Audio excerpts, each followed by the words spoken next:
Oh man, Good to see you. the same. How are you?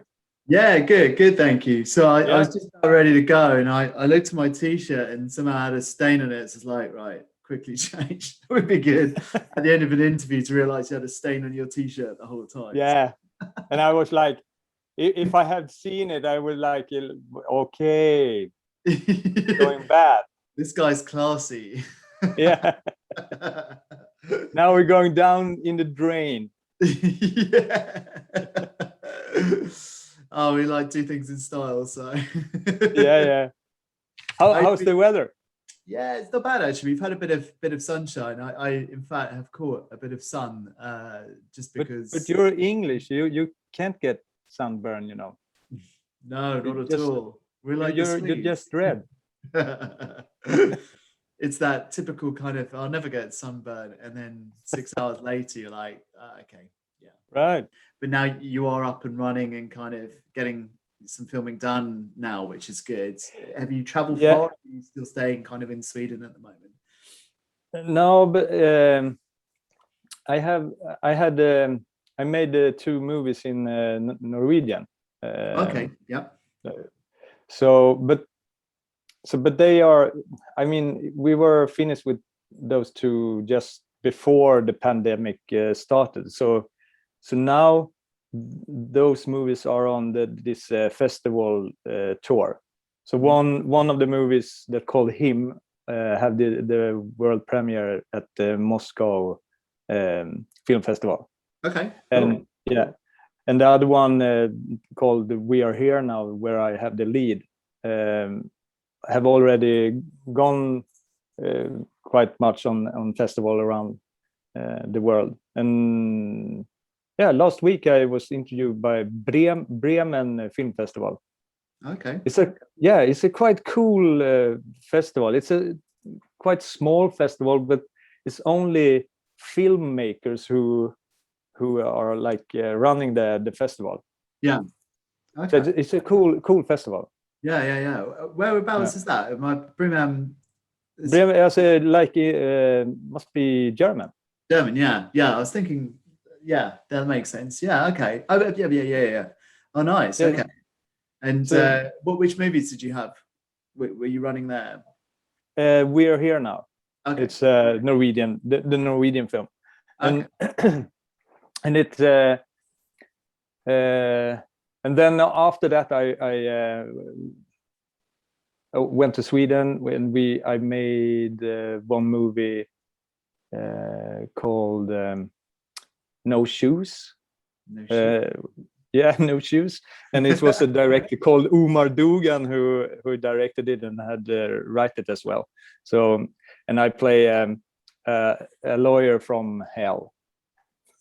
Nice. So okay. Yeah. So he's a real arsehole, actually. And then and after that I went now, and I will play in a small part in a TV series here in Sweden, and it's going to be called Lost People. It's about refugees, the black market of refugees. Oh, wow. You know, you take refugees. You say that, well, I will hide you in the truck, and I drive it through the border, but you need to give me like 20,000. Right. Okay. So the trafficking kind of side of it. Yeah, but only with humans. I mean, it's crazy. So quite so I will play a racist cop. Wow, okay. Yeah. So we got the devil lawyer, racist cop. Yep. Here we go. So getting a good mix of roles coming in there, which must be fun as well to do that. Yeah, it's a little bit crazy. Sometimes some characters you need like go in the depth of yourself and just pour yourself out. Yeah. But some other characters, you can just, I mean, you can enjoy playing with them. So Yeah. it's, yeah. So I think it's, I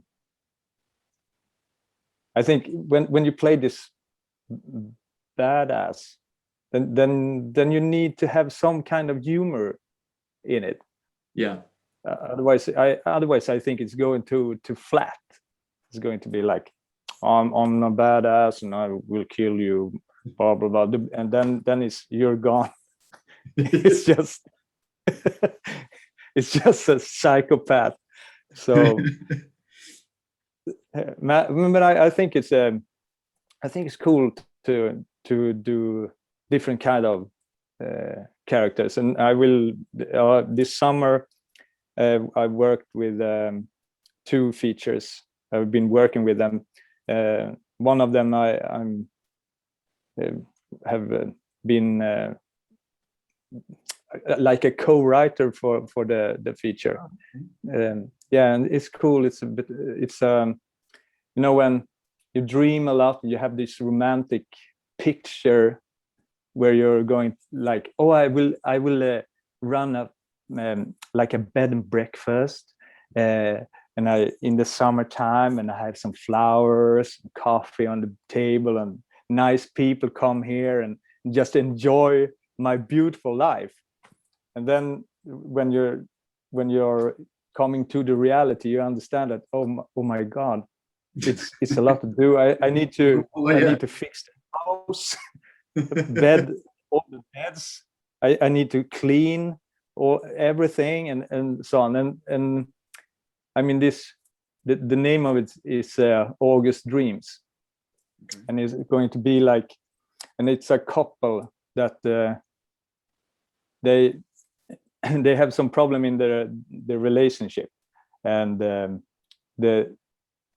love that they are thinking that they should have between them, it's they put on everything else. It's like the house, the car, so it's a little bit empty between them. But after a while, when they decide to just you are here and I'm here and we are together, then some real good, nice stuff happens in a movie. A bit of a kind of more maybe almost romantic or drama kind of. Yeah, it's we're playing around a little bit. Yeah, but we're trying to play around a little bit with the different genre. You know, it's because they have some dreams, so that get quite surrealistic. Oh, cool. In a way. Yeah. So we want that the audience after a while don't know if this is this for real or is the dream. So and the dreams are quite they are quite scary and dark, you know. Oh, right. Okay. Sounds fascinating. Yeah. So and the end, we are also trying to test like different kind of shooting the movie. So we want to shoot the reality with one picture expression. Okay. And the dreams are another form of pictures. So we want to try kind of different yeah. So and then in the end of the summer I will shooting with Johannes Nyholm again. Ah, cool. In a new I was excited to see whether you would be kind of pairing up again. I saw some of it that he has been working on. I think he's had 2 things, isn't he, kind of in the pipeline at the moment. Yeah, the one that we have been talking and working with called Firehawks. Okay. Yeah, so and we we were talking, and he told me that I didn't know that, but you have these birds you have this forest fire. Yeah. Mm-hmm. Yeah, and those birds they get small sticks that are on fire, and they take the sticks and fly away, and they drop the stick where they want to hunt other small animals. So they start new fires to to push out the rats and the frogs and everything that they want to eat.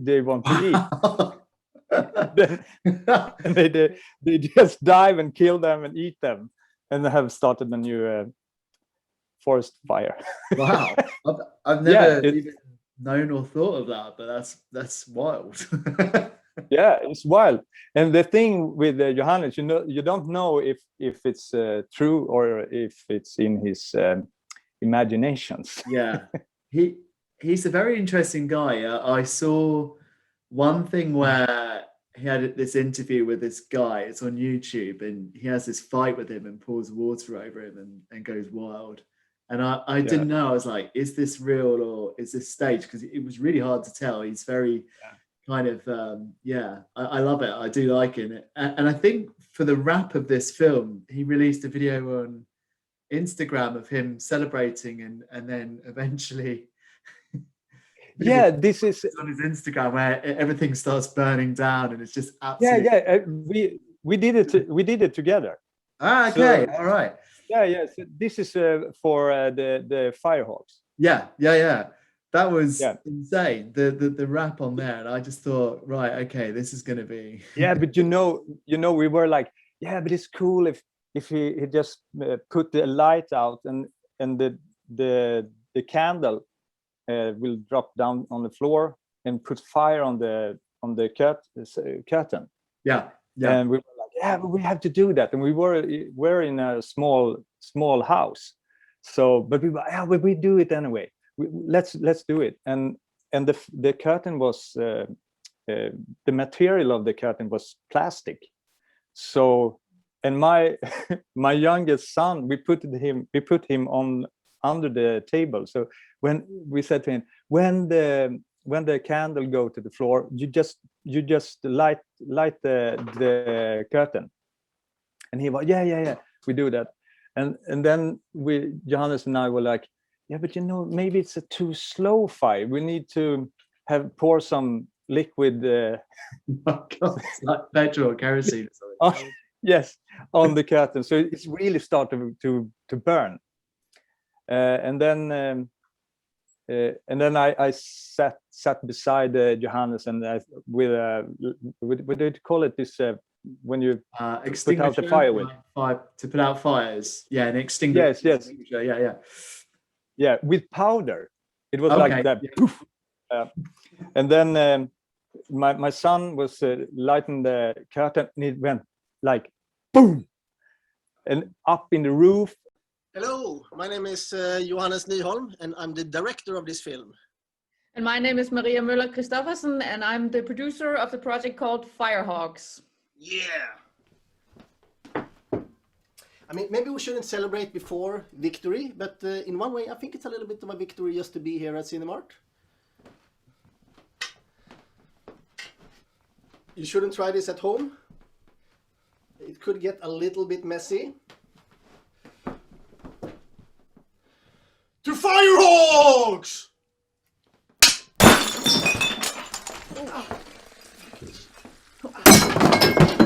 Okay, Johannes. Hallo du der.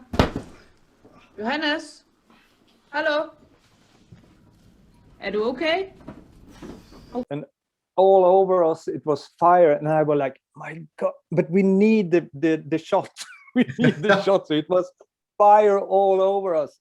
And after a while I felt that now I need to put out the fire, and it was like powder in the whole room, and we was like running out from the house, and after that we were like, oh my God, we hope it was a good good shot because we can't do it again because Can't do the it house again. was, Yeah.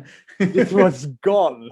And so we were like, oh, and then after that I was asking Jan, I said if he had talked with the owner of the house, if it was okay to like almost burn his house down. and he was like, yeah, but I mentioned it that we were going to have some fire in the house, but maybe not so much. So it was like, oh, okay, but it was nice. It was a good shot. Oh yeah, no, that's yeah. You seem to get into quite a few kind of adventures with him. He seems quite a fascinating person to Yeah, work. we're yeah, we have become a brother in crime actually. So we're but it's good when you have someone that you have the same humor and you have the same like understanding of people and humankind that are on the bottom of everything all the time. You know, you try to crawl up on this ladder of life, but you just reach the first step on the ladder. So it's a little bit where Johannes and I are. Yeah, yeah, that's good. That's exciting. And when is this? Was this a short that came out then? The Firehouse is no, that was for it was like a pitch for the movie. Okay, gotcha. Yeah, This was sent to I think they have this big pitch in, I don't remember where it is, but they have, I mean, if you win there, you get like a prize, like 30,000 pounds or something like that. Yeah. Okay. And you can start the movie, but we had some money for it already, so we start to shoot the end of the summer. Oh, cool, excellent. Oh no, that's I'm excited about that. That's going to be good. Yeah. And I there saw I will be. Sorry. Sorry, I was going to say. Sorry, I let you finish there. No, there I going to be a brother that getting pushed down a lot. Okay. Johannes like to see me crawling in the stuff. Yeah, Koka-Di Koka-Da part 2. Yeah. Yeah. It hopefully won't take so long to make though. With that, it will be something. No. Oh my God. Yeah, you know, I lost like 20 kilo or 25 kilo for that part in Koka-Di. And then when it was like over and over, years for years, I needed to, I mean, every time we had to shoot, I need, oh my God, I've gained like 10 kilos. I need to lose it again. Yeah, oh God. Constantly. It was crazy. That movie, I mean, yeah, I'm a huge fan of it, as you know, and it's really exciting now because I think it's on Shudder, which is like a horror Netflix. It's accessible in the US now, and over here it's now being released on BFI, which is like it's like a Netflix platform, but it's the arty kind of films and stuff. So all right, really cool place to be with that. So that's really cool that people can get the chance to watch that. But for those that haven't seen it or read our other interview, which we got on the site, which dives in kind of more in depth in it, how would you best describe, if for someone who hasn't seen it and planning to see it, what would be your best description of that film? Yeah, but for me, I think it's I mean, it's no, I think it's good to just watch the movie and go in blind. Yeah, we're going blind. But for me, the movie is about grief. Grief, and the more you try to flee from grief, the harder they gets you. Like it's I mean, you need to take the grief instantly. For others, otherwise you can go and have grief a couple of years. Yeah. You don't take care of it, and after a while it's going to just smack you down, and you're going to have a quite bad time. Yeah. You can't escape it. Yeah. It's, Yeah. so for me, the movie is about grief and what grief actually can do physically to you. That's a good description. I like that. I think it's a metaphorical kind of way of showing grief. And we were talking about that. What grief? I mean, often when you see grief in pictures or features, I mean, it's someone stands on the beach crying and tells someone that, oh, I lost my loved one or my child or whatever. But then when you try to describe a feeling or a motion or a state of mind, it's quite hard to do it in like a physical pictures. Yeah, it only scratches the surface. So yeah. So that's a little, that's where we tried to make it seeable. Yeah. You do well with that, that's for sure. I'm still haunted I think at times that I think there was one point, because I can't remember where we were. We were out walking one day, and I think I actually sent you a message. Yes, with the white cat. I just turned around to my wife and I was like, "Oh my god!" And this is like, I was like looking around and I was waiting for some music or something. But yeah, for those that haven't watched it, watch the film and you'll see why that was quite creepy and amusing. But but those kind of things. Yeah, but those kinds of things happens all the time when you work with Johannes, because you need to be really open for his universe. So we had about the cat. I mean, he tried some cats out for this part, and all the cat was like running around in the forest and just disappeared. And the whole day of that day, we just tried to catch the cats and bring them back to the owner. So when I have told you this story. Yeah. In the interview, it's a great story. I think it's fantastic about how the owner of the cat, that was peculiar. It's crazy. It was like, oh my god, because this woman who opened the door that had this perfect cat who had the scar over his eye and the lip was cut, and it was like, oh my god, this is the perfect cat. And knocked on the door, and the owner of the cat opens, and it's a 30-year older Ylva that plays my fiance in the movie. And it was like, but this is for real, or it was crazy. And then we had this helicopter, this ambulance helicopter in the beginning of the movie.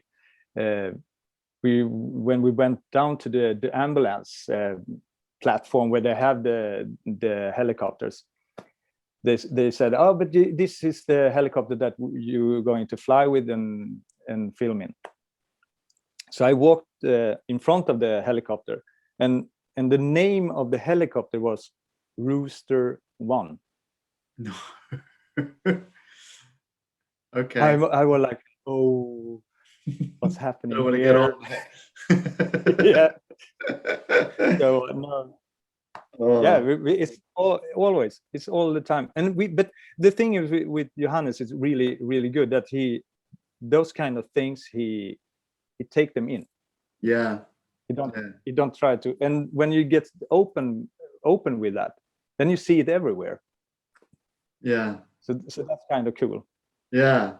It's interesting. I almost feel that when you're filming with him, you almost need like a camera filming him, filming you, because of all the other things that are going on. It's a good kind of behind the scenes or making of that come about. Maybe that's a better movie. It could be, the complete flip side, of everything. For what? And but it's good.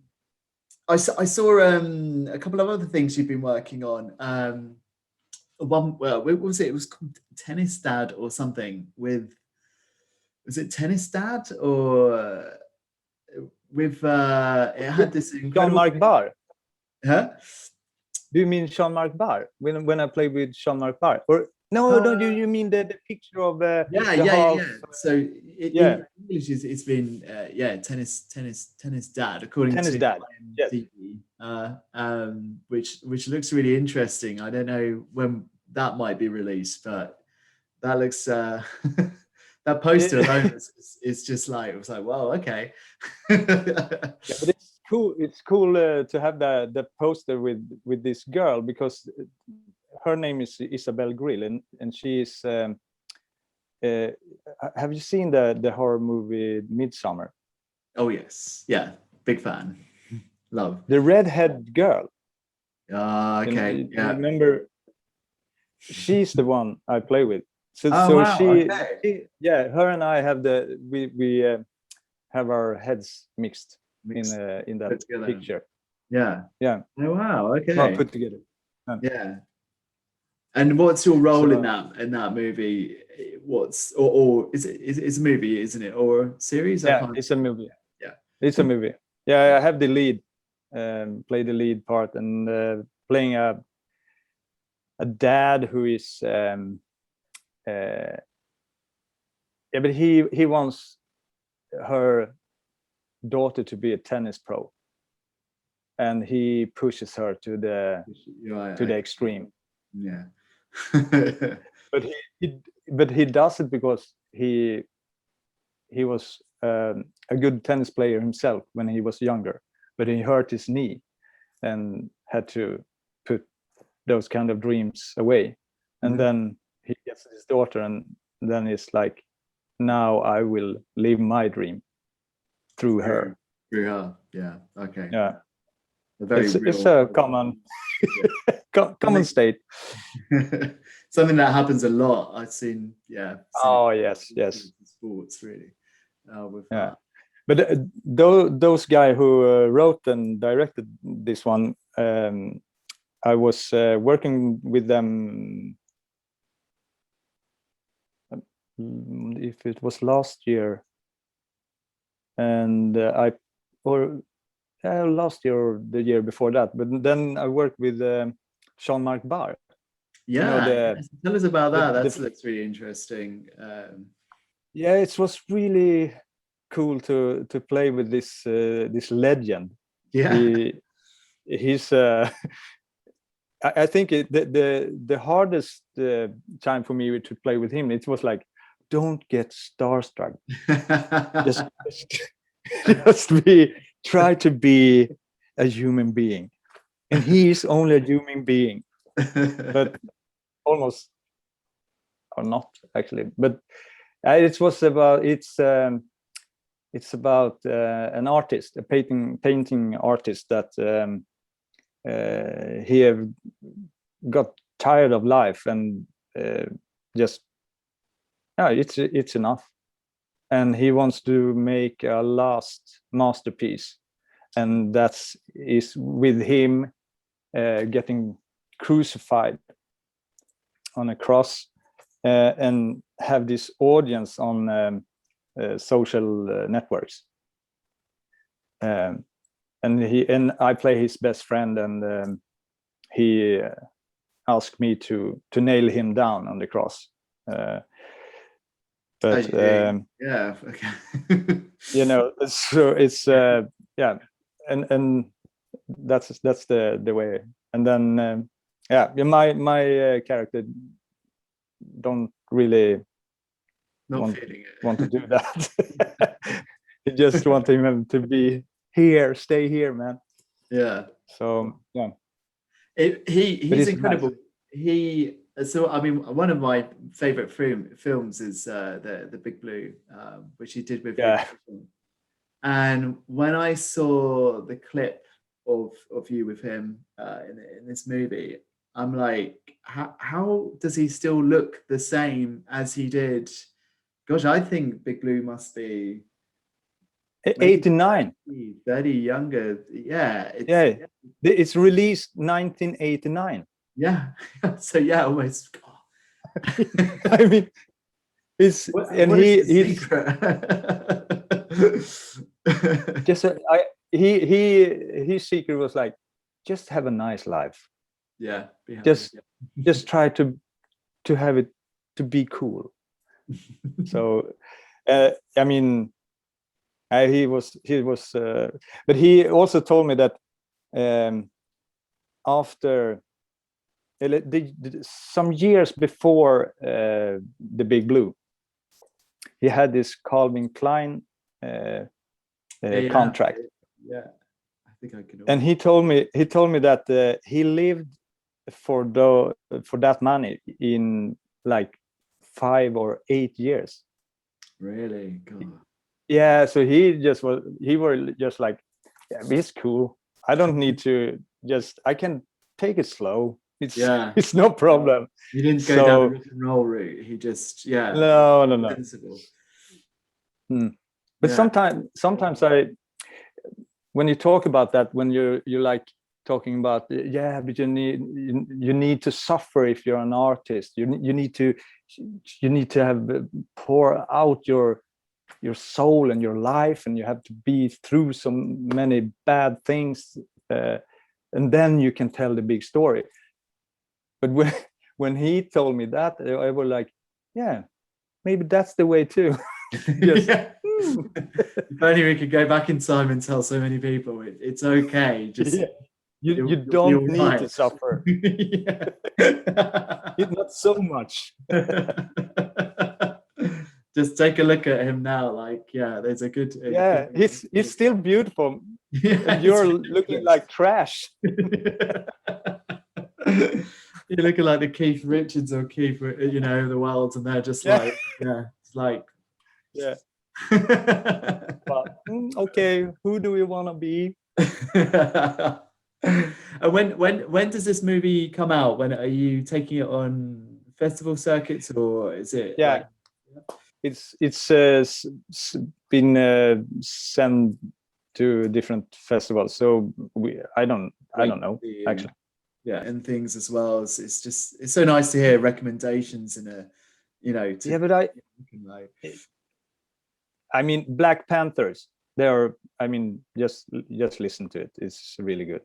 Okay. But also I have my best friend his name is Ebbot Lundberg, and he is the singer of Soundtrack of Our Lives. Oh wow, okay. Yeah, I've heard of them. And he have made his new album now, and I mean, he's my best friend. I can listen. You got to do the plug, before you can listen to it. And the new songs that he have made now is, God. Good. Okay. God. So there we go. That's a good recommendation. That's what we're looking for. I will check that out. What's the name of the album? The name of the album is going to be Cobalion. Cobalion. Okay. I should keep so, but he is good. But I mean, listen to Soundtrack of Our Lives. It's a good band. Really good. I think it's good that though there's great new music, I don't know, I've certainly found it's been nice going back and rediscovering music as well. Yes. like Nick Cave, for example, I heard the other day, and I Oh, still can't I get mean, into him, but like it takes me so many listens to get into it, and I'm determined to, because I fell in love with Abattoir Blues, and I just Yeah. love the song and the drumming, and I was like, I can like this. I know I can like this. It's a really weird thing. So I've enjoyed going back and listening to really old stuff and Yeah. growing into artists I haven't listened enough on there. So Soundtrack of Their Lives is one I've seen and heard, you know, at times. So that's cool. I will definitely go and have a look for But that. it was cool. It was cool because they've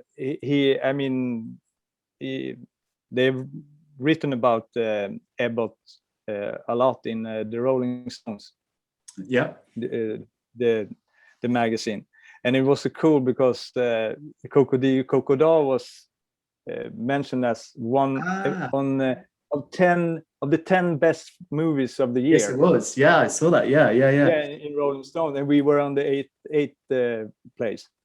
And I was running down to him and about just like, look here, now we're here together, we made man. it. Yeah, we made it. Let's go out and take a beer, man.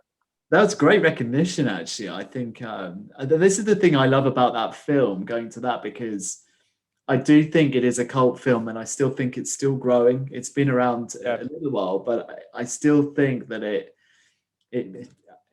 it will keep becoming that film that's talked about, and people will begin to watch more. And I'm excited by that. I think it's going to have a long life. Yeah, absolutely. I mean, you look at like films like The Wicker Man, the original, like with that film, you know, it's just so talked about a lot even now, and it was released so long ago, and people go, you've got to go watch that. Not the Nicolas Cage one, watch the old one. Watch the old one. Yeah, but no, that's so cool that getting into that and to have that good music suggestion there. I like that. Really good speech. Thank you so much, and hopefully we will see you soon. That would be, fingers crossed. Yeah, for a beer. Yes, yeah. You and I and Rune attempt there. Yeah. Brilliant, love it. Yeah. Excellent. Take care. Thank you so much. The same. Bye.